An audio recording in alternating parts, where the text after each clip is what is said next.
Give us the vault code, now! I'm trying to leave for a morning security consultation in Phoenix when 3 HOA board members block my truck at the neighborhood exit. Bryce Kellerman plants himself right in front of my bumper, clipboard clutched like a weapon. That smug corporate lawyer grin about to get permanently deleted. Emergency Inspection Authority, he declares, voice shaking worse than a paint mixer. We know about the weapons and cash in your safe. Code first, then you can leave. Beautiful. 15 years defusing bombs in Afghanistan, and this strip mall dictator thinks he can trap me like some common criminal? My diesel engine idles as I step out, boots hitting asphalt with the finality of a judge's gavel. You're blocking my exit, Bryce. I lean against my truck, calm as morning coffee. That's called false imprisonment. His face goes whiter than hospital sheets. But here's what's really going to happen. Nobody expected what came next, especially not the FBI. What would you do if HOA thugs blocked your exit demanding your safe code? Drop your state below. This revenge is absolutely insane. Let me back up and explain how a decorated Army veteran ended up getting extorted by a discount Mussolini with a clipboard. Names Spencer Thornfield. 15 years military. Explosives ordnance disposal specialist. The guys who turn live bombs into expensive paperweights. 2 Afghanistan tours. Came home with all my original parts and enough combat experience to smell trouble 3 zip codes away. Bought my corner lot ranch in Willowbrook Estates 3 years ago, seeking what every veteran craves: peace, quiet, and neighbors who mind their own damn business. Big mistake. Willowbrook Estates looked perfect in the brochures. 47 homes, middle-class Arizona paradise built 2015 to 2018, single-gated entry, marketed as low-maintenance living for busy professionals. Monthly HOA fees, a reasonable $50. Pool maintenance, landscaping, someone else dealing with Karen complaints about dandelions. Then Bryce Kellerman slithered in from California like a used car salesman who'd discovered legal extortion. This bottom-feeding real estate lawyer moved in 18 months ago, immediately launched his HOA presidential campaign with promises of elevated property values through enhanced community standards. His wife Stephanie became head of the newly created Architectural Compliance Committee, apparently code for measuring grass height with rulers and photographing slightly crooked house numbers. The morning air carried the scent of blooming Palo Verde trees, sweet and innocent, completely at odds with the paperwork nightmare these people were creating. Within 6 months, HOA fees jumped to $275 monthly. Enhanced services, they claimed. Enhanced bullshit. More like it.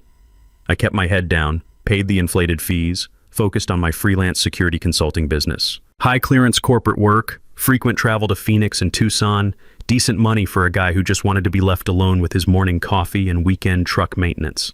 That's when some brilliant neighbor decided my legitimate gun safe made me Al Capone. Anonymous tip hit both HOA and local police. Spencer Thornfield was allegedly running a weapons trafficking operation from his garage, complete with detailed descriptions of suspicious military equipment and frequent large cash transactions. The police investigation lasted exactly 4 hours. Detective Ray Martinez, former Marine, took one look at my paperwork, shook his head, and closed the case. "Professional courtesy, brother," he'd said. "Some people watch too much TV." But Kellerman? He saw that closed police file like a vampire sees an open neck wound. Emergency Inspection Authority became his new favorite phrase. Suddenly, my corner lot required monthly compliance verification checks. My travel schedule became suspicious departure patterns requiring investigation. My truck, a perfectly normal F-150, was apparently intimidating neighborhood children with its aggressive military aesthetic. I kid you not. They tried to make my beige pickup truck sound like a tank. That's how I found myself trapped at the neighborhood exit at dawn, watching a $50,000 security contract evaporate because 3 grown men thought they could shake down a combat veteran with clipboards and delusions of authority. Community weapons policy violations, Kellerman had announced, like he was reading Miranda rights to a terrorist. Immediate safe inspection required before exit privileges restored. Pure weapons-grade horseshit. I'd memorized our HOA governing documents, all 73 mind-numbing pages. No weapons policy, no inspection authority, no emergency powers beyond calling actual authorities for actual emergencies. This was personal harassment disguised as official procedure. That's when Dolores Ramirez shuffled over, her morning watering can trembling in arthritic hands. 82 years old, sharper than a commando knife and madder than a hornet in a hurricane. "They destroyed the Henderson family," she whispered urgently. "Military couple with twin daughters. Kellerman harassed them for 8 months until they sold 30,000 under market value, called them security threats to community stability." The metallic taste of pure rage flooded my mouth. This wasn't random neighborhood drama. This was systematic targeting. 3 other veteran families, Dolores continued, eyes blazing with righteous fury. All forced out. Always starts with anonymous complaints and ends with broken families fleeing their own homes. I looked at this sweet grandmother, then at Kellerman's smug blockade, then back at my corner lot, prime real estate in a development where corner lots were rarer than honest politicians. That's when the switch flipped. Military mode, activated. Kellerman didn't waste time escalating his little power trip. 3 days after the exit blockade, I returned from my morning jog to discover something that made my combat-trained instincts scream danger. Security cameras. 3 professional-grade units pointing directly at my property like sniper scopes, their red recording lights blinking like malevolent eyes in the desert sunrise. "Routine neighborhood safety enhancement," Kellerman explained when I confronted him, clipboard clutched against his chest like armor. "Anonymous community members expressed ongoing security concerns about your suspicious activities." Suspicious activities. Right. Like drinking morning coffee on my own porch was some kind of terrorist reconnaissance. The smell of cooling asphalt mixed with my rising anger as I realized this amateur was trying to run psychological warfare on someone who'd actually studied it professionally. Within a week, his harassment campaign kicked into high gear. Board members driving past my house 8 times daily, photographing my truck, documenting every departure like prison guards tracking escape attempts. Then Kellerman got bold. Started tailing me personally when I left the neighborhood, snapping photos at traffic lights with his iPhone like some discount private investigator. The man had about as much operational security awareness as a neon sign in a blackout. Time for some professional counterintelligence. 15 years in Army EOD teaches you more than bomb disposal. You learn surveillance, counter-surveillance, and most importantly, how to turn someone's paranoia into their own destruction. I installed a comprehensive security network around my property. Military-grade cameras with night vision, motion sensors, audio recording capabilities. Everything legal, everything documented, everything designed to catch amateur hour harassment in stunning high definition. But the real education came from my old intelligence contacts. Remember, security consulting means staying connected with people who know things. A few phone calls to former Army intelligence analysts, and suddenly I understood exactly what every homeowner should know about fighting HOA corruption. Turns out every HOA homeowner has absolute legal right to inspect all financial records within 10 business days of written request. They have to provide copies for reasonable fees, actual copying costs, nothing more. If they refuse, state oversight investigation gets triggered automatically. It's like a nuclear option most people never know exists. So I filed my public records request, watching Kellerman's face drain color faster than a punctured radiator when he realized what I'd just unleashed. Meanwhile, I contacted our HOA insurance company about those unauthorized surveillance cameras. Professional habit. Always attack problems from multiple angles simultaneously. The insurance agent's response was music to my ears. "Mr. Thornfield, unauthorized security installations violate our liability policy. Remove within 72 hours or we cancel coverage." No insurance equals no HOA. No HOA equals no Kellerman dictatorship. Simple math. But the real breakthrough came when my background investigation revealed something that made Christmas morning look disappointing by comparison. My security network includes people who can research anyone's history for the cost of decent beer. What they discovered about our self-appointed neighborhood Napoleon would have been hilarious if it weren't so criminal. Suspended law license in Nevada for client fund misappropriation, practicing in Arizona without proper registration, and, this was the beautiful part, $47,000 in HOA payments to Kellerman Property Consulting LLC, a company that existed only in his imagination. Our wannabe dictator had been systematically stealing from his own community while harassing homeowners to cover his tracks. The mechanical whir of his surveillance cameras became a constant reminder of amateur hour stupidity as I organized the evidence. Every photo he took, every harassment incident, every illegal financial transaction, all documented with military precision that would make Pentagon accountants weep with joy. That's when Dolores introduced me to Janet Holbrook, retired teacher with 3 decades of experience fighting bureaucratic corruption. Sharp as a combat knife and twice as dangerous to anyone trying to hide the truth. "He's done this before," Janet confirmed, spreading documents across her kitchen table while rich coffee aroma filled the air. 3 military families in 18 months, always the same pattern: anonymous complaints, fake emergencies, sustained harassment until they sell below market value. The pattern was systematic targeting disguised as community management. Identify veterans, create manufactured crises, force property sales, then mysteriously find buyers connected to Kellerman's expanding web of shell companies. This wasn't random neighborhood drama. This was organized fraud with my corner lot as the next target. That evening, under fluorescent lights in the American Legion Hall that buzzed like angry wasps, I presented the complete evidence package to 23 neighbors. Bank records, harassment documentation, surveillance footage, background investigations, everything laid out chronologically like a military briefing. The room's atmosphere shifted from skeptical to furious as residents realized they'd been systematically robbed by their own elected representative. By meeting's end, we had enough signatures for emergency recall election, enough documented evidence for criminal charges, and enough angry homeowners to form our own neighborhood watch program. Kellerman had made one fatal error. He'd assumed veterans were easy targets because we follow rules and respect authority. What he failed to understand is that we also know how to organize, investigate, and fight back when that authority becomes corrupt. The war for Willowbrook Estates had officially begun. Kellerman's response to our organized resistance proved he had the strategic brilliance of a caffeinated hamster. Instead of backing down like any rational criminal caught with his hand in the cookie jar, he launched a smear campaign that would have embarrassed a third-world dictator. Anonymous flyers appeared overnight like a rash. Dangerous veteran hoarding weapons. Protect our children. The acrid smell of cheap printer ink mixed with desperation as I collected these literary masterpieces from windshields and mailboxes.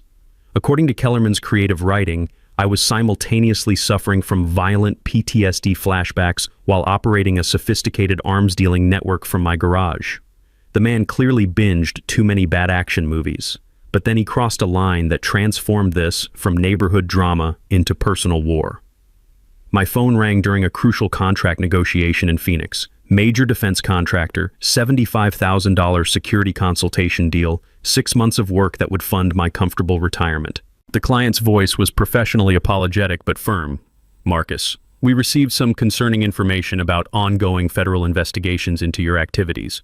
We'll need to postpone indefinitely." That metallic taste of pure fury flooded my mouth. This strip mall lawyer had somehow obtained my client list and was systematically destroying my professional reputation with fabricated FBI investigation claims. "Game over, you amateur piece of garbage. Time for real detective work." My military intelligence network doesn't mess around with background checks. They perform archaeological excavations of people's entire existence. What we uncovered about Bryce Kellerman made our previous discoveries look like jaywalking violations. Our neighborhood dictator had quite the criminal resume. Suspended law license in Nevada for client fund theft, unlicensed practice in Arizona, and the crown jewel, 3 previous HOA fraud schemes in California and Texas, all quietly settled with sealed records. But the pattern was crystal clear. This wasn't random corruption. This was his business model. But the real revelation came when my forensic accounting skills, learned during Army intelligence training, revealed the true scope of his operation. Every HOA financial record told the same story: systematic community rape disguised as civic improvement. That $8,000 pool pump repair? Pool still broken, money vanished. The $12,000 landscaping enhancement? Never happened. Security system upgrades? Those illegal cameras pointing at my house. The morning sun streaming through my kitchen windows illuminated documents that painted a picture more twisted than a tornado in a trailer park. Kellerman had turned elected office into his personal ATM, with homeowner fees funding his lifestyle while actual community needs rotted. Then Janet discovered the smoking gun that changed everything. "Look at the timing," she said, spreading utility records across my dining table like a detective solving a murder. Every major HOA expenditure coincides with military family property sales. He manufactures financial crises, raises fees for fake solutions, then targets specific homeowners for harassment until they flee.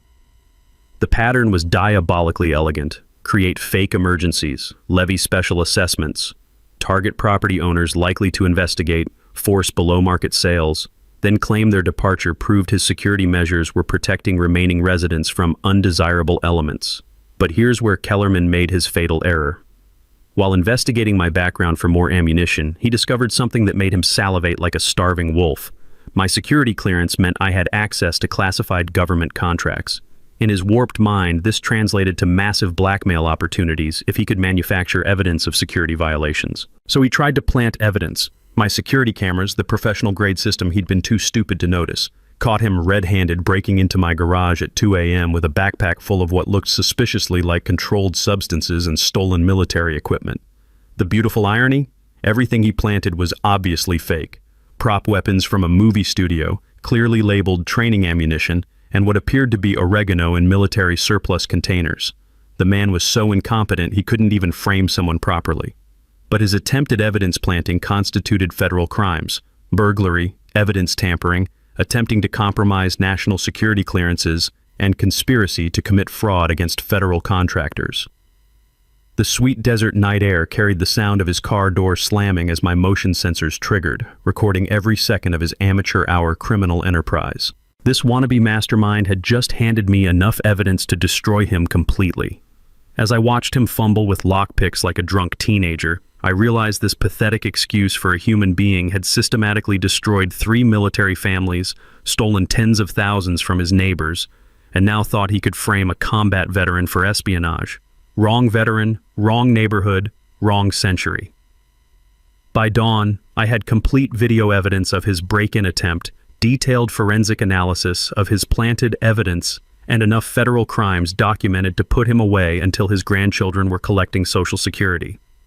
Kellerman had just escalated a neighborhood dispute into federal felony territory. Time to introduce him to some people who don't negotiate with domestic terrorists. Kellerman's desperation reached new heights of criminal stupidity at exactly 2:47 a.m. on a Tuesday. My security system erupted like the 4th of July as emergency vehicles flooded our sleepy neighborhood. Fire trucks, ambulances, hazmat teams, the full disaster movie experience. Neighbors stumbled outside in bathrobes in confusion while Kellerman emerged from his house fully dressed, clipboard clutched like a religious artifact. Dangerous gas leak detected near the Thornfield property, he announced with Oscar-worthy concern. Immediate evacuation required within a 100-yard radius for community safety. The acrid diesel exhaust from idling emergency vehicles couldn't mask the smell of pure bullshit as I watched this midnight theater performance. Real gas emergencies don't come with advanced costume changes and perfectly rehearsed speeches. But here's where amateur hour met professional reality. I called the actual gas company. "Sir, we have 0 reports of gas leaks in your area," the dispatcher confirmed, confusion evident in her voice. "No emergency calls, no work orders, no scheduled maintenance anywhere near your address. Who filed this report?" That's when our neighborhood Napoleon's face performed a color-changing act that would impress chameleons everywhere. The fire chief's expression shifted from professional concern to dangerous irritation as his equipment detected absolutely nothing wrong with anything anywhere. Meanwhile, Kellerman's brother materialized with a construction crew claiming they needed immediate emergency access to repair the non-existent leak by excavating my entire front yard, without permits, without proper equipment, without any idea what they were pretending to do. "Captain," I addressed the fire chief directly, "I'm requesting an official incident report documenting this false emergency call for federal investigation purposes." The captain's jaw tightened like a steel trap. "Mr. Thornfield, filing false emergency reports is a felony. We'll be investigating exactly who wasted city resources tonight." Kellerman's confidence evaporated faster than water in the Arizona sun. But the real revelation came the next morning when my property research network uncovered something that made my blood pressure spike into combat zone levels. County development records revealed preliminary construction plans filed by Kellerman's brother 3 weeks before his manufactured emergency. Plans showing my corner lot combined with adjacent parcels to create luxury townhouse development space. Plans that required removing existing structures, namely my house, to maximize profit potential. This wasn't random harassment. This was systematic property theft with a multi-million-dollar payout. Diving deeper into county records revealed the breathtaking scope of their criminal enterprise. Every emergency repair over 2 years had been strategically followed by forced property sales to shell companies owned by Kellerman family members. The Henderson family's foundation crisis led to condemnation and sale below market value. The Martinez family's electrical hazard resulted in fire sale to his brother's construction business. But then I discovered something that transformed neighborhood corruption into something far more sinister. Hidden in development files were detailed architectural assessments of every veteran-owned property in Willowbrook Estates. Professional surveys evaluating lot values, structural conditions, and redevelopment potential. Every military family that had been systematically harassed was on this target list. We weren't random victims. We were specifically identified, cataloged, and marked for elimination because someone thought veterans were easy targets who wouldn't fight back against official authority. The morning sun felt cold on my face as I realized the true enemy we were fighting. This wasn't petty neighborhood politics. This was organized crime, specifically targeting military families based on the assumption that we'd respect authority and follow rules even when that authority was completely corrupt. Fatal fucking miscalculation. My investigation skills, honed through years of intelligence work, uncovered the insurance fraud angle that would bury them permanently. Every manufactured emergency triggered legitimate insurance claims. Every fake crisis generated real payouts from real companies covering imaginary damages. Kellerman wasn't just stealing from homeowners, he was systematically defrauding major insurance corporations. Federal insurance fraud carries sentences that make armed robbery look like a parking ticket. That afternoon, while the bitter taste of righteous anger mixed with strong coffee, I organized evidence that painted a picture of systematic racketeering across multiple states. False emergencies, fraudulent insurance claims, illegal construction, property theft, and conspiracy charges that would make federal prosecutors weep with joy. By evening, I had documentation that connected 3 years of criminal activity spanning Arizona, Nevada, California, and Texas. Shell companies, forged permits, fabricated emergencies, and insurance fraud totaling over $2 million in stolen funds and property. The city building inspector had shut down excavation, levied $35,000 in fines, and opened formal investigation into permit fraud. The fire department filed charges for false emergency reporting. The insurance companies wanted scalps. But most importantly, the FBI white-collar crime unit was very interested in interstate insurance fraud patterns. Kellerman had escalated from neighborhood bully to federal criminal target. His systematic targeting of veterans was about to become a case study in why you never underestimate people trained for actual warfare. The recall petition was certified, federal investigation was launched, criminal charges were pending. Our amateur dictator was about to discover that some wars end only with unconditional surrender. The call that changed everything came at 3:17 a.m. from a number I didn't recognize. "Mr. Thornfield?" The voice was female, shaking, barely above a whisper. "This is Stephanie Kellerman. I need to meet with you immediately. I have information that will destroy my husband completely." 2 hours later, she sat in my kitchen looking like a war refugee, mascara streaked, hands trembling around a coffee mug, designer clothes wrinkled beyond recognition. This was the woman who'd terrorized neighbors for 18 months with architectural violations and grass measurement citations. "He's planning to run," she said without preamble, "liquidating everything, transferring assets to Nevada shell companies. But first, he's going to frame you for the missing HOA funds." The bitter taste of early morning coffee mixed with my rising anger. What missing funds? She pulled out a banker's box that looked heavier than federal evidence. All of them. Every penny the community thinks exists, gone. Stolen through a fake management company he created using our HOA's tax ID number. The documents she spread across my table told a story that made our previous discoveries look like parking violations. Willowbrook Community Management, LLC, a company that existed solely to bill our HOA for services Kellerman was already being paid to provide as president.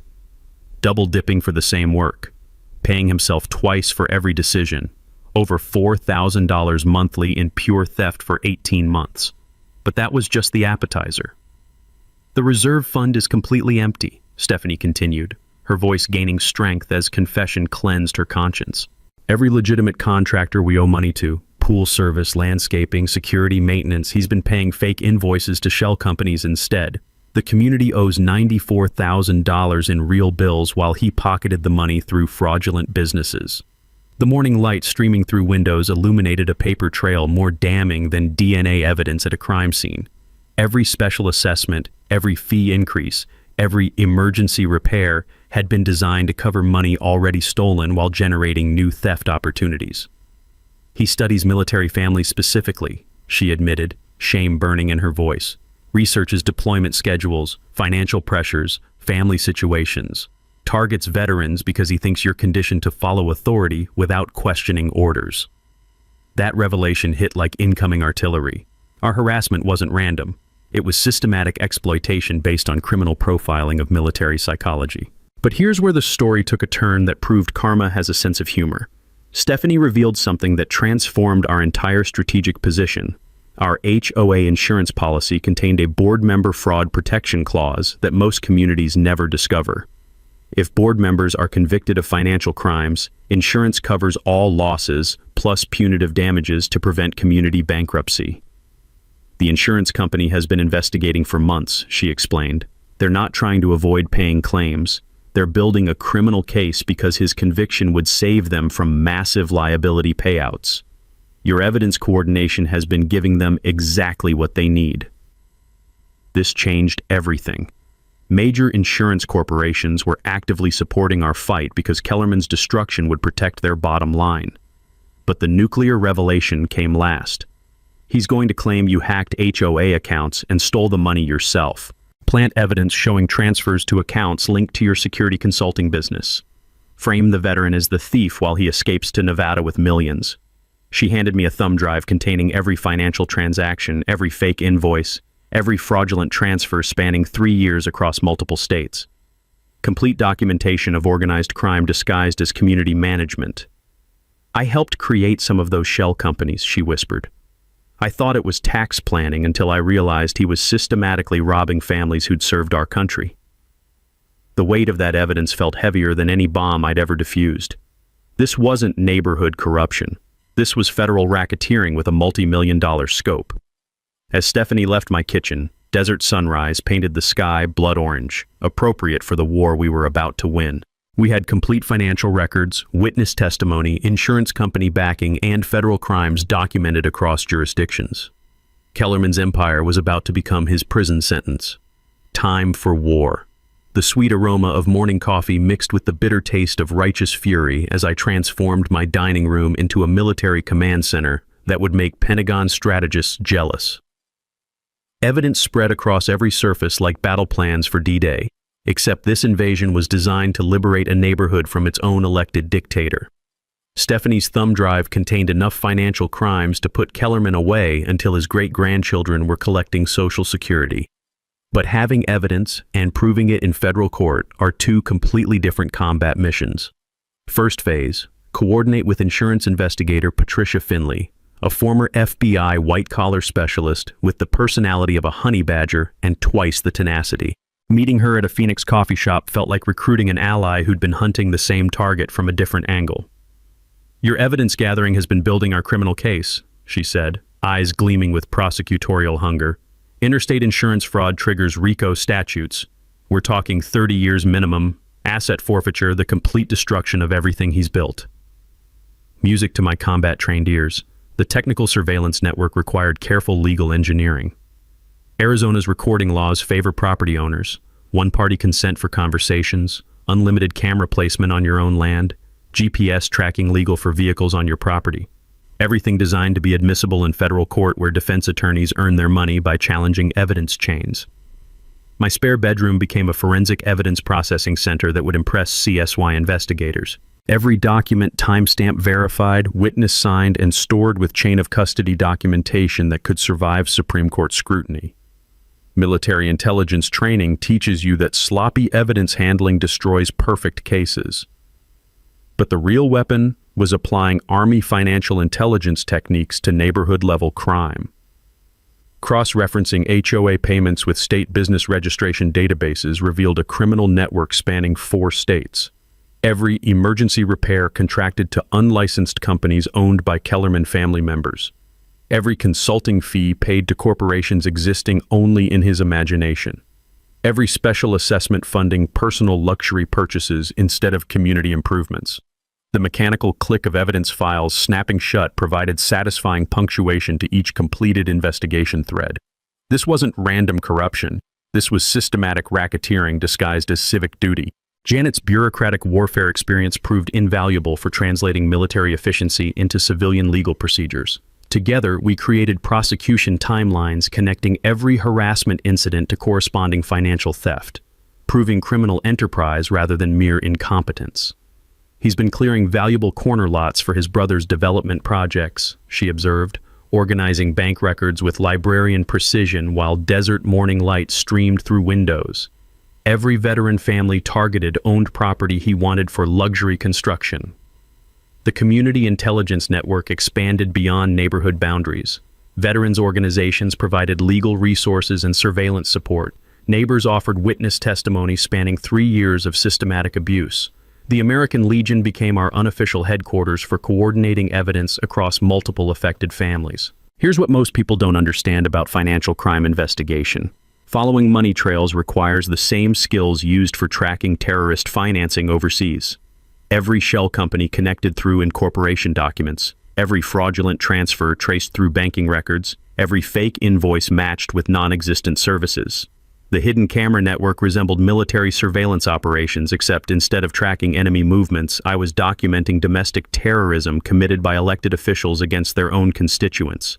Motion sensors with smartphone alerts, audio recording in legally accessible common areas, GPS tracking for anticipated evidence tampering attempts. Most importantly, digital backup systems stored evidence in multiple secure locations, including attorney offices, preventing destruction if Kellerman escalated to physical retaliation.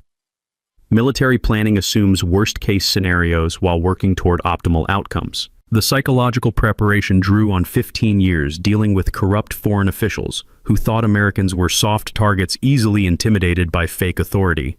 Kellerman's behavior matched textbook patterns: escalating desperation, increasingly reckless criminal acts, eventual self-destructive overreach that would provide irrefutable prosecution evidence. Strategy was elegant in its simplicity.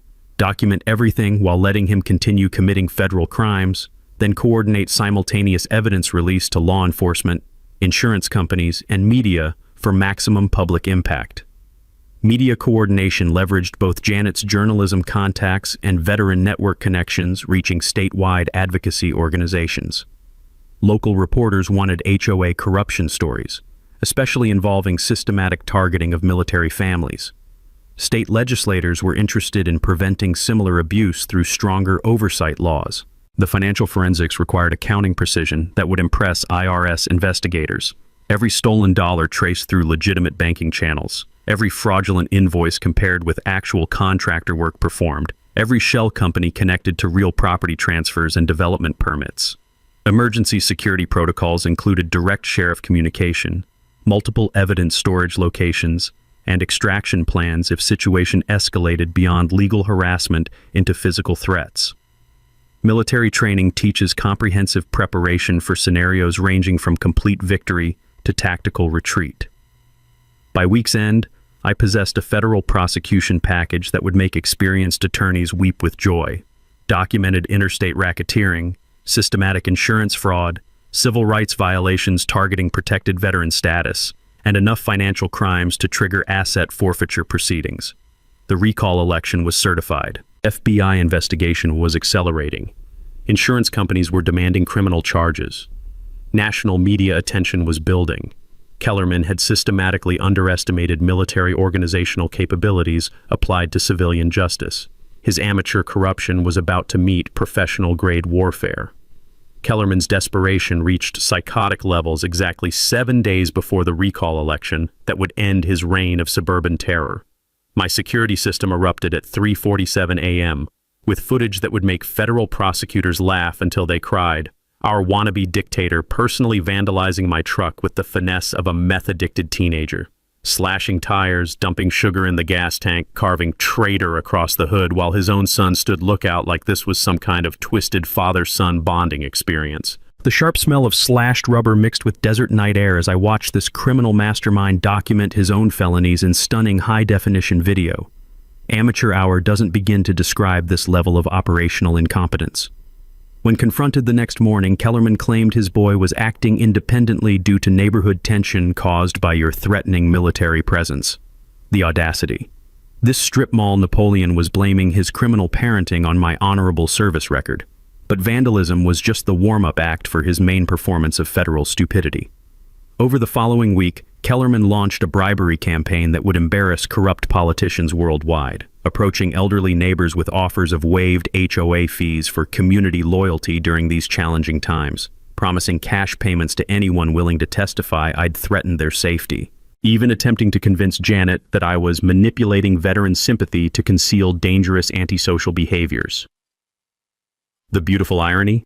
Several neighbors secretly recorded these conversations on my recommendation, documenting systematic witness tampering and attempted bribery, federal crimes carrying decades in prison. Meanwhile, my GPS tracker revealed full-blown stalking escalation, 34 drive-bys in 1 week, photographing my property from multiple angles, timing my schedule like he was planning some kind of military operation. Except real military operations require actual competence, and this clown couldn't surveil a stationary target without triggering every security system in the neighborhood. But then he committed the error that transformed petty harassment into career-ending federal crime. My security consulting business started hemorrhaging clients after corporate executives received detailed calls claiming I was under active FBI investigation for weapons trafficking and classified information violations. 3 major defense contracts worth $127,000 canceled within 48 hours, destroying my professional reputation with systematic lies. The metallic taste of pure rage flooded my mouth as I realized this sociopathic excuse for humanity was using fabricated federal allegations to eliminate my livelihood. Business interference through false statements constitutes wire fraud when it crosses state lines. A federal felony carrying serious prison time. Game fucking over, amateur. But Kellerman's piece de resistance proved he possessed the criminal intelligence of brain-damaged livestock. At 2:23 a.m., motion sensors screamed as this mastermind attempted breaking into my garage with evidence so obviously planted it bordered on comedy.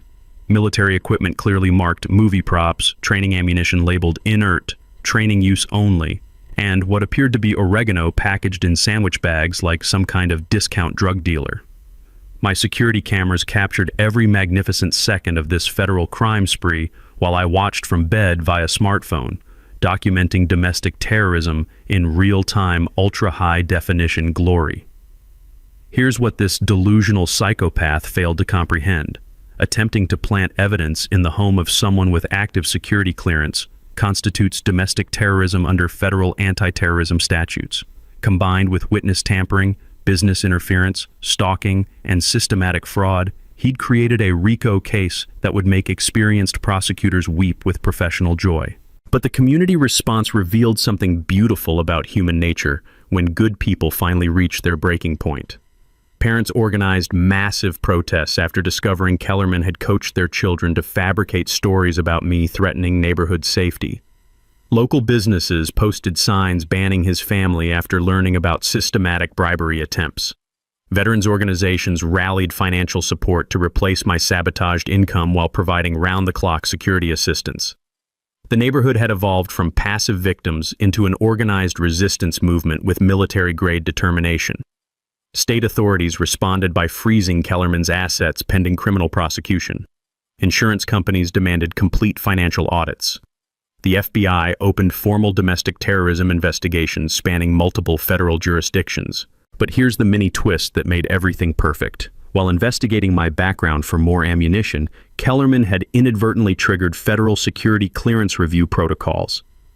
Defense Department investigators, thinking someone was attempting to compromise classified access, launched their own parallel investigation into who was making false allegations against cleared personnel. Federal agencies don't appreciate civilians interfering with national security clearances. Kellerman had accidentally declared war on the entire military-industrial complex. His wife filed divorce papers and relocated children to her mother's California residence. His brother's construction business faced immediate license revocation. Local media covered his impending arrest as breaking news entertainment. The recall election had become irrelevant. Criminal prosecution was the main attraction. That evening, organizing evidence while coffee aroma mixed with anticipation of approaching justice, I realized we'd transcended neighborhood politics entirely.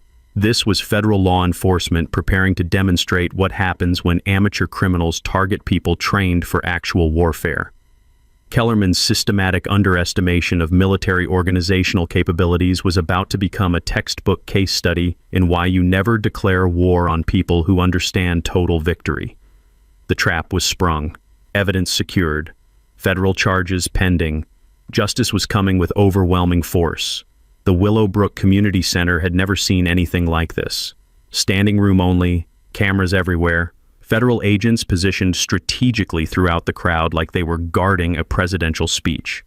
The air buzzed with electric anticipation as 300 neighbors, media representatives, and law enforcement officials packed into a space designed for 50 people max. Sweet desert evening air mixed with nervous energy as residents who'd suffered in silence for 3 years finally gathered to witness their tormentors' public destruction.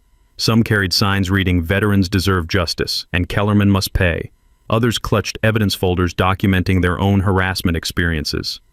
Bryce Kellerman sat in the front row, still clinging to his clipboard like a security blanket, that corporate lawyer smugness replaced by barely controlled panic. His remaining supporters, all 3 of them, clustered around him like human shields against approaching reality. I took the podium with military bearing, surveying faces that had endured systematic abuse while believing they were powerless against elected authority. Time to show them what professional justice looks like when delivered with overwhelming force. "Ladies and gentlemen," I began, voice carrying the authority of 15 years defending freedom, "tonight you'll see complete evidence of the largest HOA fraud scheme in Arizona history."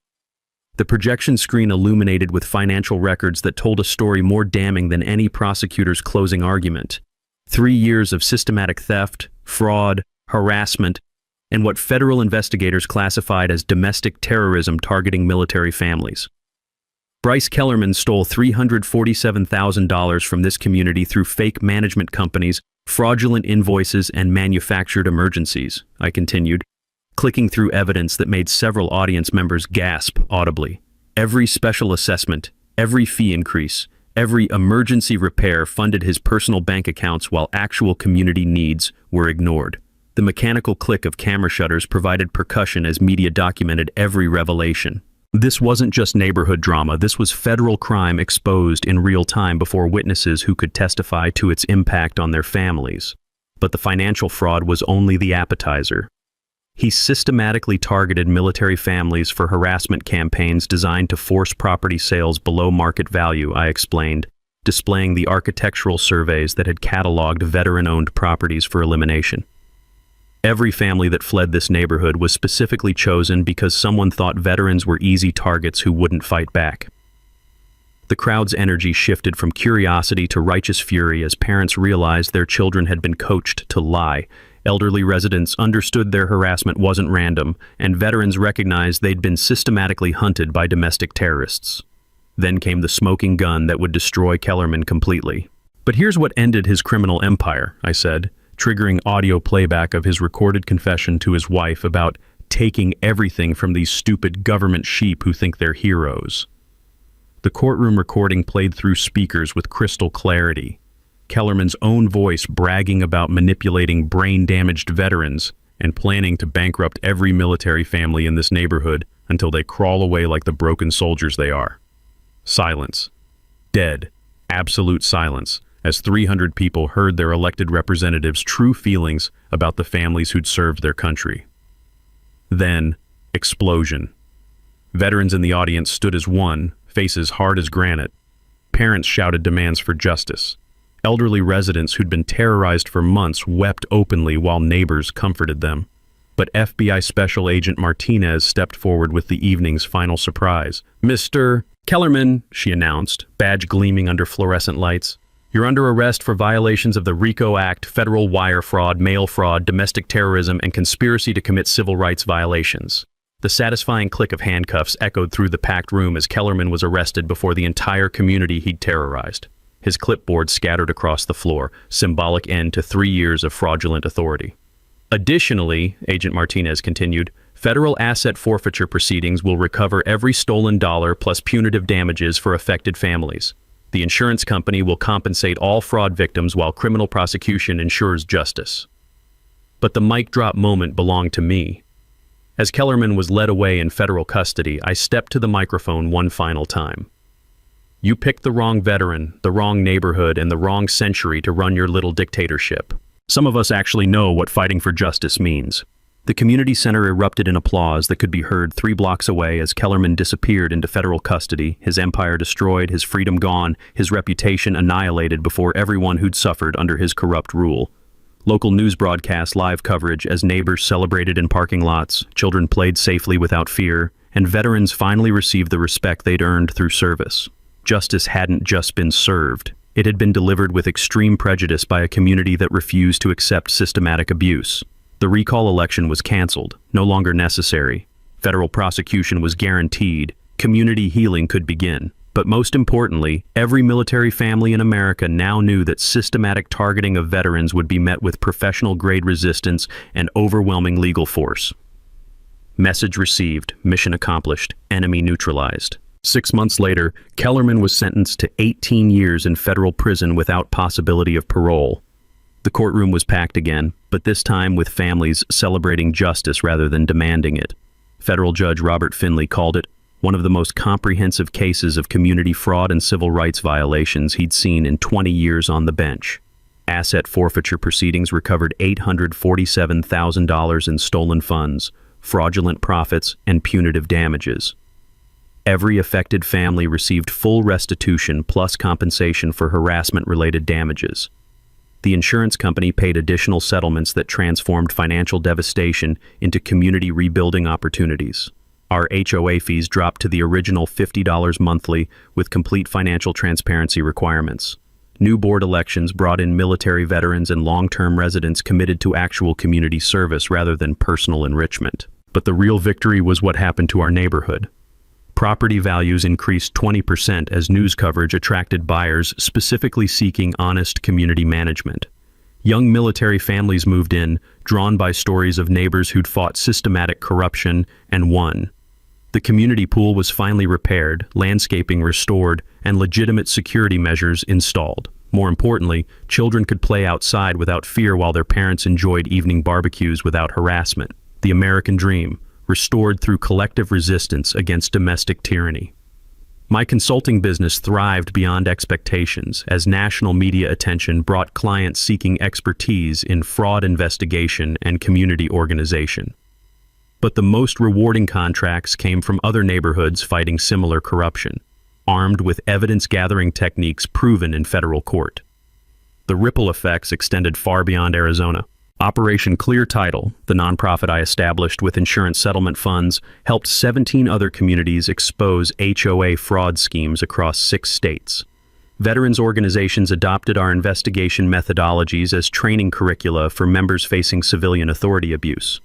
State legislators used our case to pass comprehensive HOA reform legislation requiring criminal background checks for board candidates, mandatory fraud insurance, and whistleblower protections for homeowners reporting financial irregularities.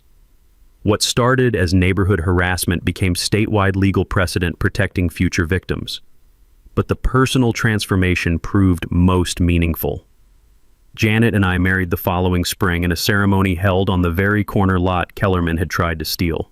Our neighborhood friends filled the reception, celebrating love that grew from shared resistance against injustice. We adopted 2 children whose military father had died serving overseas, giving them the stable community their sacrifice had earned. The sweet desert evening air carried sounds of children playing safely while parents relaxed without fear as we exchanged vows where systematic corruption had once flourished. Freedom protected through organized resistance, defended by evidence-based justice, celebrated by families who understood its true value. National recognition followed. Congressional testimony on HOA reform, documentary features about grassroots justice, military publications highlighting civilian service continuation. But the greatest honor came from letters written by families across America who'd used our example to defeat their own neighborhood tyrants. 1 year later, Kellerman's brother was convicted on related charges, his construction business dissolved, and development permits revoked permanently. Stephanie remarried a legitimate businessman and moved with her children to Colorado, finally free from her ex-husband's criminal legacy. The community garden now growing where Kellerman's illegal excavation once scarred our neighborhood provides fresh vegetables for military families while serving as living memorial to civilian courage in the face of systematic abuse. But perhaps the most satisfying outcome was receiving a call from another veteran facing similar harassment in Florida. "Marcus," he said, "they've got me trapped at the neighborhood exit demanding access to my safe. Sound familiar?"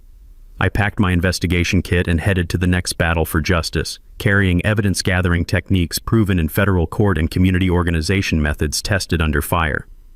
Because here's what systematic bullies never understand. Military training doesn't end at discharge. The mission continues wherever freedom needs defending, whether overseas or in suburban America where domestic terrorists disguise corruption as community management. Some wars end with victory parades. Others end with neighbors safely raising families in communities protected by citizens who remember that freedom requires constant vigilance against tyranny in all its forms.